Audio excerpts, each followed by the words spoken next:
Olá, hoje o Espaço UFO está trazendo o segundo vídeo que mostra um pouquinho do que aconteceu no segundo Congresso Mato Grossense de Ufologia e Parapsicologia. Então não perca nenhum desses vídeos, se inscrevendo aqui no canal e nos acompanhe.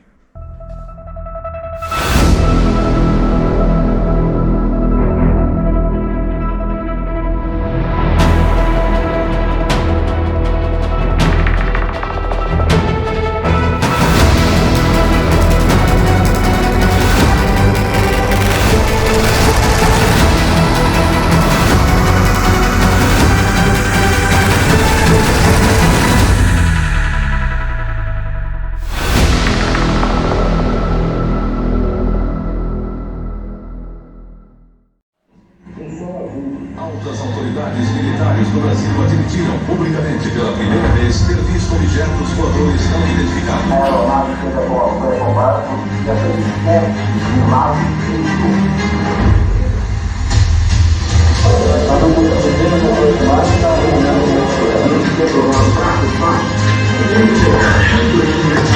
Assuntos se intensificaram na União Europeia, ao ponto de os indígenas prepararem um documento e enviarem a público.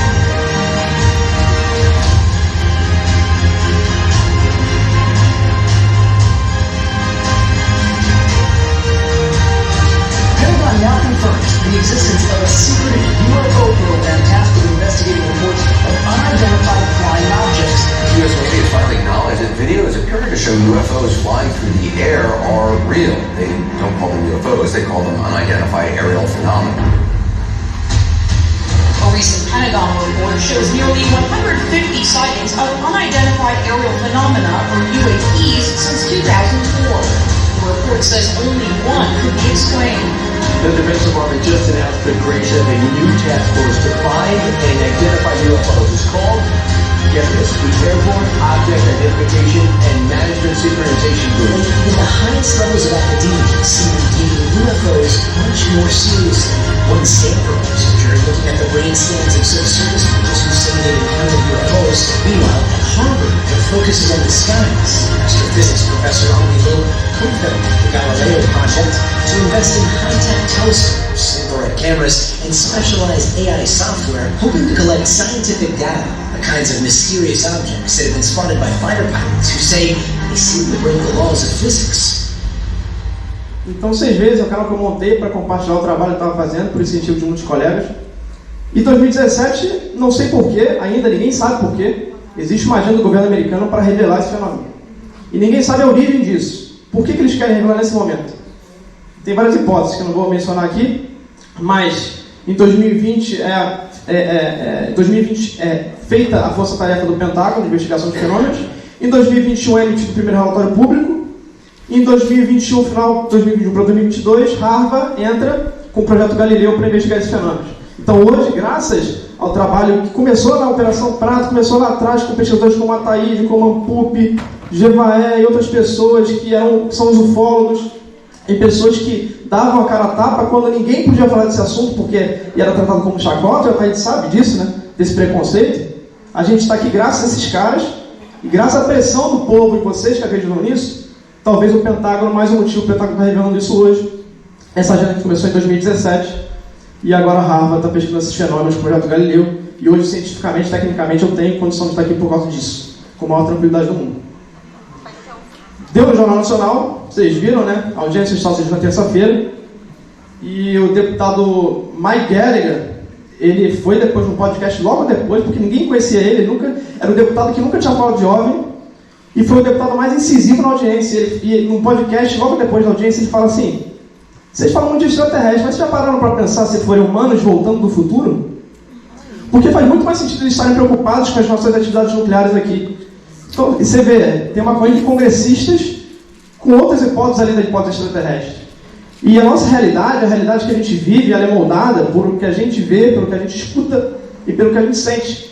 E os nossos cachorros ouvem e sentem faro muito melhor que nós. Então, imagina, a nossa realidade é muito limitada, né? E sabe-se lá se tem uma realidade paralela que a gente não consegue enxergar aqui com esses sensores limitados que nós temos. E por isso que a gente precisa montar esses equipamentos, essas máquinas, para poder monitorar esses fenômenos. Porque eles não estão sujeitos à emoção, a falhar um registro e estão sujeitos a um espectro de sensores muito maior do que essa capacidade limitada humana. Então é assim que eu começo a nossa investigação. Eu estava em 2018, eu li um livro do Petit, e aí como é que eu comecei na ufologia, né? Vendo documentários da década de 90, como muitos de vocês, ou até depois. A década de 90 foi muito rica, Globo Repórter, fantástico. Era documentário direto na televisão. E eu, menino, vendo aquilo, e com a dúvida, né, científica, aquela vez científica eu sempre tive. Será que existe alguma coisa dessa? Questionando. E em 2018 eu li o livro do Marco Petit, Serra da Beleza, sobre os fenômenos que aconteciam lá, que é do lado, entre aspas, da minha casa, no Rio de Janeiro. Eu falei, vou lá. E isso eu falo para vocês, nunca acreditem em nada que ninguém fale para vocês. Mas também não desacreditem, fiquem com a pulga na orelha e vão vocês atrás pesquisar e ver se de fato vocês confirmam aquilo que te falaram. Eu fiz isso, eu li o livro do Petit, eu fui na Serra da Beleza. O Petit já não estava mais investigando, agora era o Arthur Neto, um cara que foi um pai para mim nesse assunto e que incentivou essa abertura e criação desse canal, que eu não queria abrir, eu queria entregar tudo para eles e que eles divulgassem. E por isso que eu estou aqui hoje também por causa dele. E eu vi os fenômenos na Serra da Beleza acontecendo em 2018, perto do meu lado. Então, sim, eu falei, olha, isso é sério, isso precisa de investigação científica, e o que eu puder fazer, dando a minha credibilidade, como engenheiro, como daqui a pouco mestre em física, como professor, é dar credibilidade para o assunto para que isso seja investigado cientificamente. Então esse é o principal objetivo hoje aqui. Deixa eu fazer um curso aqui do passador. Tem que apontar para onde? Onde é que ele está? Aqui, né? Aqui não está isso. Você quiser passar para mim? Eu tentei aqui. Então a população afetada foi a população indígena Xaninca. É assim que eles se autodenominam, esse povo, a Xaninca. E depois da Serra da Beleza eu fui para lá e levei essa informação, comecei a investigar como fazer pedido para o governo. No meio da pandemia, em 2020, lá do Rio de Janeiro, eu fui saber desses casos no Acre, fazendo um pedido para a FUNAI. Que daqui a pouco eu vou detalhar mais um pouco esse pedido. E chegaram esses documentos que mostravam que a população Xaninca, que é como se denomina esse povo, eles estavam tendo assim, interações com esses fenômenos não identificados. E estava afetando muito o dia a dia deles. Pode passar? Tem origem no Peru, 98% da população Xaninca está lá, o Acre faz divisa com o Peru, e 2% estão aqui pelo Brasil. Pode passar. Grande contato com o Império Inca, você vê pelas vestimentas deles, né? Bem diferente dos índios aqui do Mato Grosso, porque essa vestimenta tem origens peruanas e origens incas. Pode passar. No Brasil eles estão no Acre desde o final do século XIX. Fugiram dos seringueiros, da guerra com os seringueiros. Os peruanos vieram para o Brasil então se estabelecer aqui em território brasileiro para fugir desse conflito. E 80% dessa população no Brasil vive em uma aldeia chamada Apilcha, que é uma aldeia onde ficam esses indígenas. A maioria deles conviveu com o fenômeno. Tem aqui, pode voltar, por favor. Tem aqui esse cara aqui, o Isaac, ele é o atual prefeito de Marechal Thaumaturga, a cidade mais próxima. Então é uma família que é uma das poucas famílias que falam português naquela aldeia. Os índios falam ou de espanhol ou dialeto xaninca. E esses caras viveram isso, eles viveram de perto esses fenômenos. E é uma família muito influente na região. Tem assessor do governo, tem prefeito, tem um monte de gente influente, e por isso é um dos motivos desse caso vir a público. Pode passar. Isso é uma oficina de fotografia, são eles aculturados, a aldeia é aberta para visitação, as pessoas podem ir lá, e os autores da Globo vão lá direto, vocês vão ver um ator da Globo aqui daqui a pouco. Então, mais um motivo, esses caras têm acesso ao governo, têm acesso a artistas, a aldeia é aberta, sabem tirar fotografia, a gente vai ver daqui a pouco registros deles. Pode passar? Agora sim. Obrigado. Então, Marcos Palmeira, o Benck Bianco, seja um papel fundamental dele na história. Ele participou da novela da Globo, tem capítulo da Globo com o Marcos Palmeira. Ele foi um dos caras que ajudou a comunidade dele a tentar escapar da situação dos fenômenos que estavam acontecendo lá. E o Marcos Palmeira é um cara que tem muito contato com esse povo indígena, com essa aldeia em específico, principalmente um carinho muito grande. Ele sempre que pode estar lá na aldeia, assim como outros artistas. Está aí uma audiência na prefeitura. Aqui é o Isaac, que é o atual prefeito, já está no segundo mandato. Essas ocorrências na região começam entre os anos 2013 e 2015. Os índios lá em 2013 começam a ver fenômenos passando, vindo do lado peruano e passando por território brasileiro, de longe, fenômenos luminosos, que eles acham estranho. E em 2014 os fenômenos começam a descer nas aldeias e disparar feixes luminosos nesses indígenas. Pode passar. E a aldeia Picha, como falei, o povo é a Xanica, e a FUNAI, ela demarca os territórios indígenas com nomes de tribos. E a tribo dessa área Xanica se chama Campa do Amônia, que é o rio da região. Então, Campa do Rio Amônia, que foi um dos fenômenos que aconteceram entre 2013 e 2015. Pode seguir? Ah, obrigado. Tem que lembrar agora que eu tenho a ferramenta na mão aqui. Então, coisa na região. Aqui é a Campa do Rio Amônia. Aqui é o Peru, tá? Essa pontinha é a Campa do Amônia. E em 2016, o fenômeno moveu para essa outra aldeia.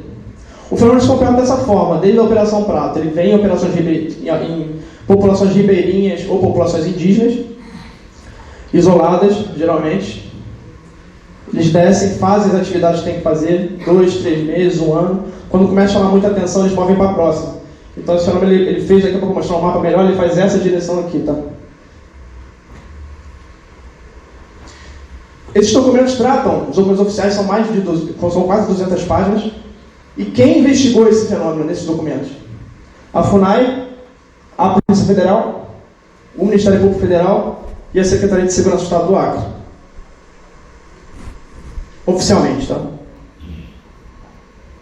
Cronologia do caso, 2013, primeiros avistamentos desses fenômenos. 24 de julho de 2014, plena Copa do Mundo do Brasil, o incidente da Chechica Piampo.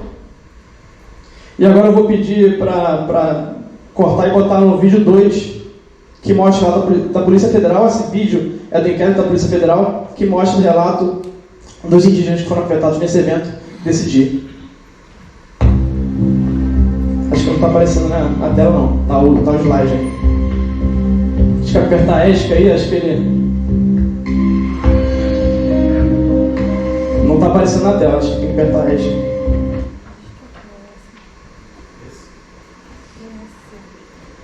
Aperta ESC no teclado aí, que de repente ele sai do modo apresentação e aí a gente consegue.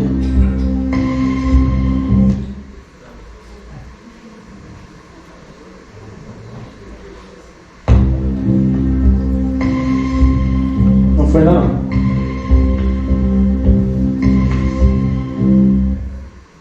Acho que agora vai. Vou aumentar um pouquinho.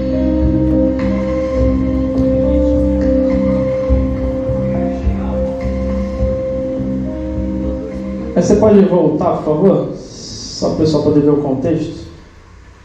Ela perdeu a criança. Pode voltar. E ela... Isso. Só o pessoal ver quem quiser saber o número do inquérito, tudo. Pode dar o play.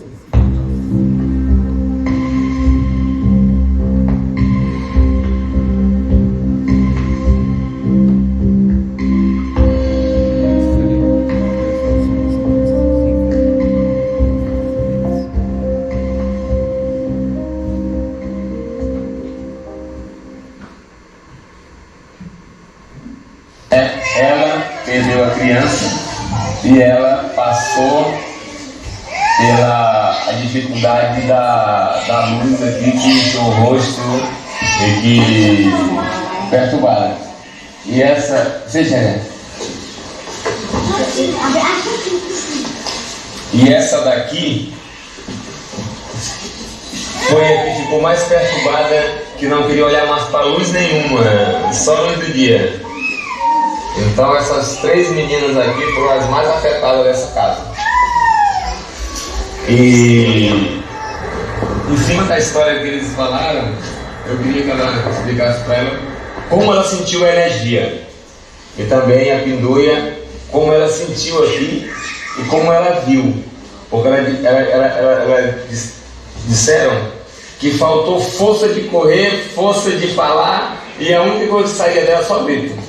E mais nada. Só isso que saía dela. Então, a energia que aconteceu com ela foi que ela saiu da casa para descer na escada e não conseguiu enxergar e caiu embaixo. Então, quando ela caiu embaixo, ela perdeu a criança em seguida. Então, ela caiu de barriga no chão. Mas ela disse que, porque quando ela escutou os gritos, viu a irmã dela pedindo socorro, e aí ela disse que não conseguiu ter equilíbrio também. Ela pensou que estava levando, estava matando, estava cortando, porque ela pediu socorro, gritando pelos irmãos e a mãe. Então essa foi a versão dela, e depois de 3 horas depois ela perdeu a criança.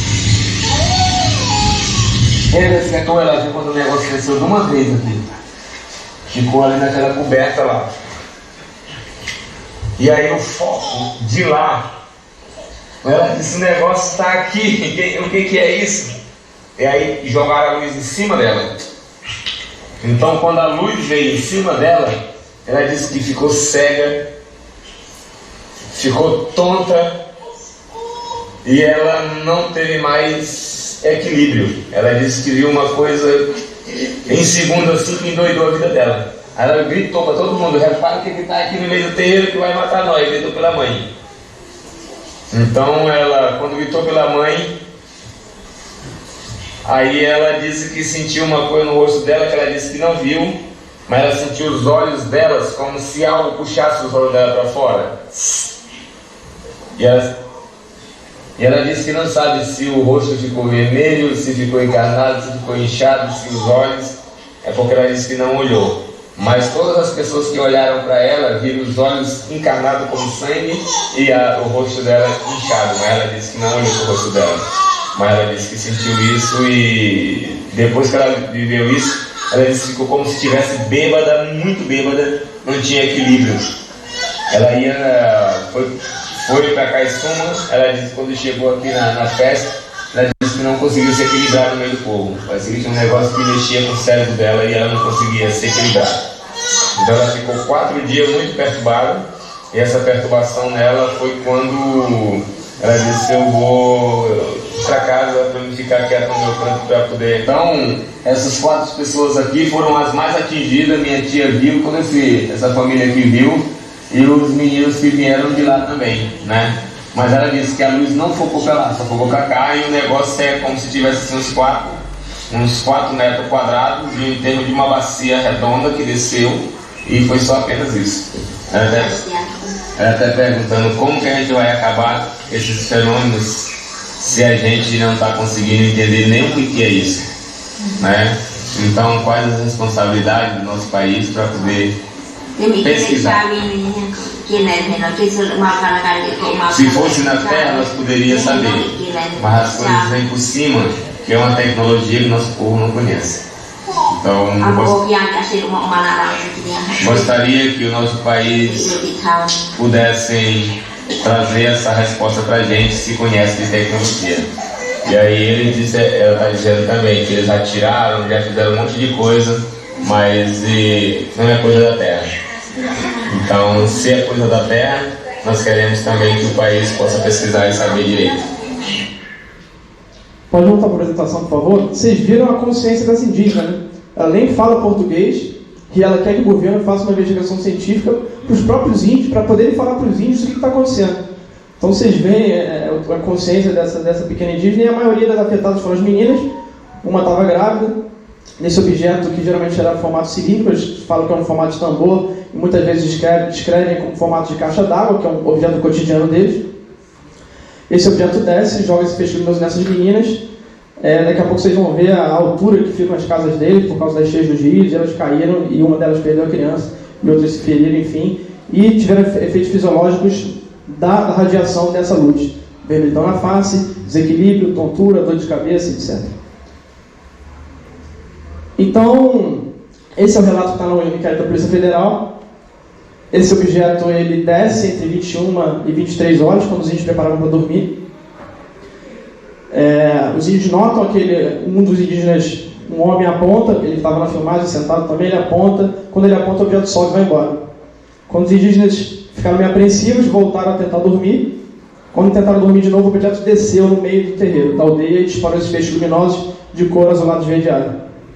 Na semana passada, o objeto jogou uma luz forte nas costas da Xixiqua. O alvo principal era a indígena que estaria grávida. E ela perdeu a criança não em razão do feixe luminoso, mas em razão de ter caído de barriga no chão e ter perdido a criança por conta da queda. Pode passar?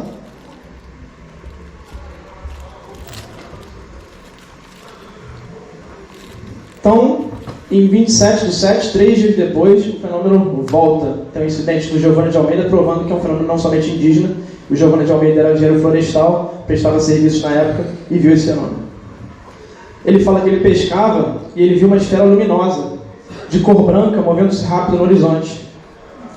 Era o tamanho do objeto de uma bola de futebol e foi observado em outras 2 ocasiões, que ele registrou em 2 vídeos. Esses vídeos não aparecem no inquérito da Polícia Federal.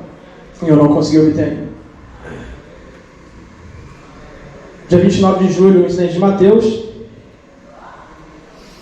Ele viu o objeto 2 dias depois, então cada 2 dias o objeto aparecia.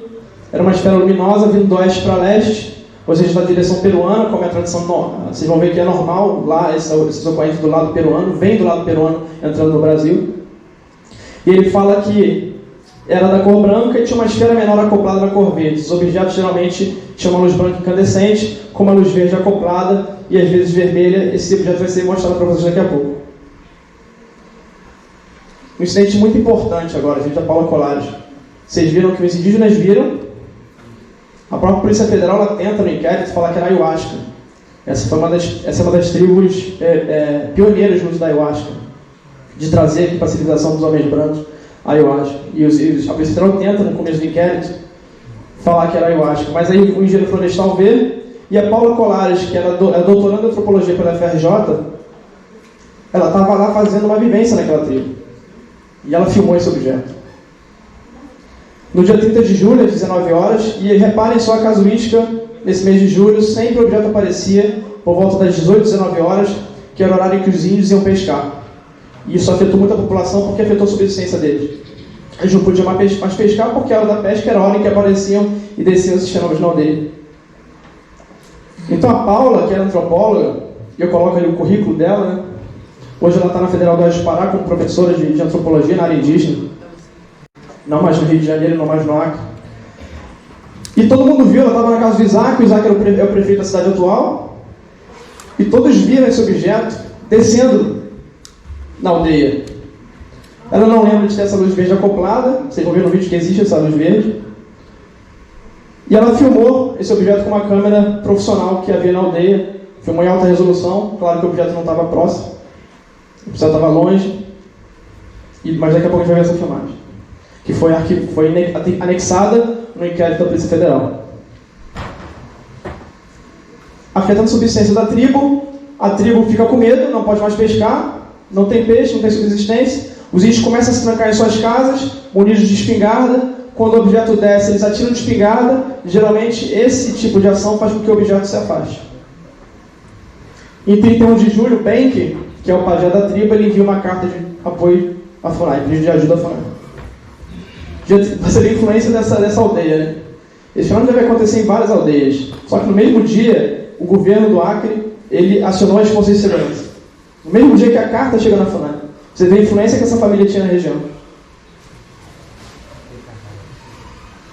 1º de agosto, a FUNAI envia para a Secretaria de Segurança Pública do Acre aquela carta, e aí o governo, que tinha assessores daquela família, nesse governo de segurança, ele aciona a Polícia Federal e aciona as Forças Armadas. Essa é a carta, é o primeiro documento que eu obtive da FUNAI, é a carta dos indígenas pedindo ajuda. Eles falam que teve esse caso dia 24, o caso das indígenas, que a grávida foi afetada, 24 de julho de 2014, para ficar bem claro. Esse objeto era uma esfera, 4 metros de diâmetro, que dispara feixe de luz geralmente na cor azul. Os moradores da aldeia tentaram fotografar e filmar o objeto, mas não tiveram sucesso. Vocês vão ver que os relatos dos indígenas eles têm dificuldade em descrever esse fenômeno. Às vezes eles falam que é cilíndrico, às vezes falam que é um tambor, às vezes falam que é esférico. A maioria dos relatos dão conta, inclusive no vídeo, de ser algo cilíndrico. Tá? Isso, olha que interessante, está no vídeo. Aquele vídeo é só um curtinho, um texto bem curto para caber na palestra. Depois eu vou dar o contato do meu canal, vocês baixarem ele inteiro. Tem muito mais coisa e eles falam isso aqui no vídeo. Quando esse objeto desce, os índios têm fotografia e máquinas profissionais porque eles têm oficina de fotografia. Eles tentam fotografar e com os próprios celulares que eles têm e não conseguem, porque quando o objeto desceu deu uma interferência e todos os telefones deles pararam de funcionar. Ele cita o episódio de aborto, que foi algo que ganhou muita força para ser investigado, uma indígena ser atingida por um objeto e abortar. E eles pedem a Polícia Federal e as Forças Armadas para tomar providências. Aqui já é um ofício da FUNAI. A FUNAI, de posse dessa carta dos indígenas, faz um relatório técnico para tentar descrever o que está acontecendo. Eles falam que o engenheiro florestal Matheus nunca viu objeto a curtas distâncias, como os indígenas viram, e o que ele visualizou foram as luzes, etc. Basicamente o que o Matheus tinha colocado no relato dele. Aí a área, né, aí a foto da casa próximo de onde desceu o fenômeno. Uma foto à noite bem bonita. Aí vocês veem a altura das casas, né, mais ou menos 1,5 metro, 1 metro e meio. Aqui é uma escola das crianças lá, nessa aldeia. As indígenas foram afetadas por esses feixes luminosos e caíram nessa altura. E por isso a indígena veio abortar por conta dessa queda. O exército fala o seguinte, a FUNAI pede ajuda do exército. E o exército simplesmente fala, olha, eu não vou ajudar. Isso quem fala é uma tenente do exército. Ela fala, eu não vou ajudar porque a informação que eu tenho é que é um conflito entre tribos. Então não é nada. E a Polícia Federal, de modo oposto, fala, não, eu vou investigar agora, eu vou mandar gente agora para ele. Vocês verem a mudança, a diferença de postura do Exército e da Polícia Federal. Daqui a pouco vocês vão ver que o Exército ele falou isso, mas ele estava totalmente querendo investigar o caso, saber o que tinha acontecido, e eles acionam a presença da FUNAI, a gente vai ver daqui a pouco. Esse é o documento de história. É a portaria da Polícia Federal, criando um inquérito do delegado Marcelo Toronemi, para ver se esse fenômeno era uma ameaça aos indígenas. Existe um artigo, que é justamente esse artigo do Código Penal, e a Polícia Federal investiga crimes penais, para ver se tinha algum crime sendo cometido contra esses indígenas. Aí já começa a discrepância. Você tem um fenômeno anômalo sendo investigado por alguém que vê se é um crime, né? Mas vai prender quem, né? E no dia que abre-se o inquérito da Polícia Federal, tem um incidente do Xarian com a Xanico. O Xarian que ele estava pescando no dia 1º de agosto de 2014, por volta das 18, sempre por volta das 18 horas. E ele avistou uma estrela no horizonte, que parecia uma estrela branca. E você vê o modus operandi, esse objeto ele vem, ele faz um rasante de longe, ele sonda o local, ele vê se a pessoa está sozinha ou em dupla. E se a pessoa está sozinha em dupla, preferencialmente, claro que naquele caso as indígenas tinha uma galera ali, mas não é a regra é ele vem quando você está sozinho ou no máximo em dupla, ele sonda e volta uma hora depois para dar, entre aspas, o ataque ou o estudo que esse objeto quer fazer, enfim, que a gente não sabe o que é. Esse objeto retornou a 5 metros do solo, segundo o Xarian, do tamanho de um automóvel, no formato de uma caixa d'água de 3.000 litros. Então vocês veem que a relação com o objeto do cotidiano da aldeia. E ele disparou feixes coloridos e ele fugiu. O objeto desceu, começou a disparar feixes coloridos, ele saiu que nem um maluco, estava pescando, e se embreou no meio da mata, se machucou inteiro, entrou lá dentro e não saiu de lá, não quis nem ver se o objeto estava lá ou não, ele não saiu de lá até o amanhecer, quando ele retornou para casa. Aí vocês verem a importância que a Polícia Federal deu para o caso, né? No dia 1º abre o inquérito, no dia 2 tinha gente da Polícia Federal lá na aldeia fazendo a missão. Primeira missão da PF, de 2 de agosto de 2014. Moisés, que é um dos membros patriarcas da família, fala que esse objeto passa piscando, às vezes ele emite essas luzes azuis ou verdes, né? E chega a uma altura do solo, normalmente 3 metros, 5 metros, geralmente a altura que esses objetos chegam.